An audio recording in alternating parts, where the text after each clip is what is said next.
SNDP Adipparanda ശാഖ വാർഷിക യോഗം നടത്തി. നെന്മാർ യൂണിയൻ പ്രസിഡന്റ് ബാബു ഉദ്ഘാടനം ചെയ്തു. 1850 സ്ക്വയർ ഫീറ്റുള്ള ഒരു കെട്ടിടം ഞങ്ങൾ പണിയേണ്ടത് അതിന്റെ മൂല കാരണം നിങ്ങളാണ്.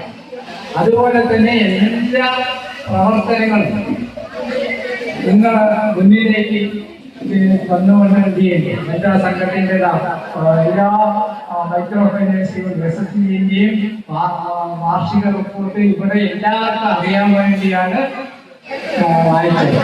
അത് വളരെ നല്ല രീതിയിൽ തന്നെ കാര്യങ്ങൾ നടക്കുന്നുണ്ട്.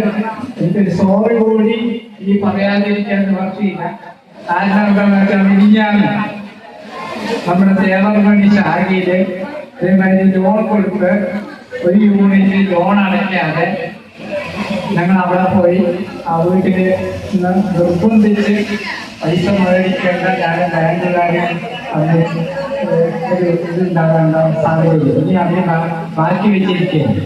അതിന് കാരണം നമ്മൾക്ക് യൂണിയനിൽ തന്നെ ലോൺ തരിക എന്നുള്ളൊരു സ്ഥിതി എത്തിയിരിക്കുകയാണ്. ശാഖാ പ്രസിഡന്റ് VK വിജയൻ അധ്യക്ഷത വഹിച്ചു. Nenmara police inspector AP Aneesh ലഹരി വിമുക്ത ബോധവൽക്കരണ ക്ലാസ് എടുത്തു. ദേശീയ കളരിപ്പയറ്റ് ചാമ്പ്യൻഷിപ്പിൽ കേരളത്തിനു വേണ്ടി 2ാം സ്ഥാനം നേടിയ KS അമൃതിയെ ചടങ്ങിൽ ആദരിച്ചു. MK രാജൻ റിപ്പോർട്ട് അവതരിപ്പിച്ചു. TC Manoj, K Radhakrishnan, Sajeesh Kumar, TV Subrahmanyan, Ravikumar എന്നിവർ പങ്കെടുത്തു.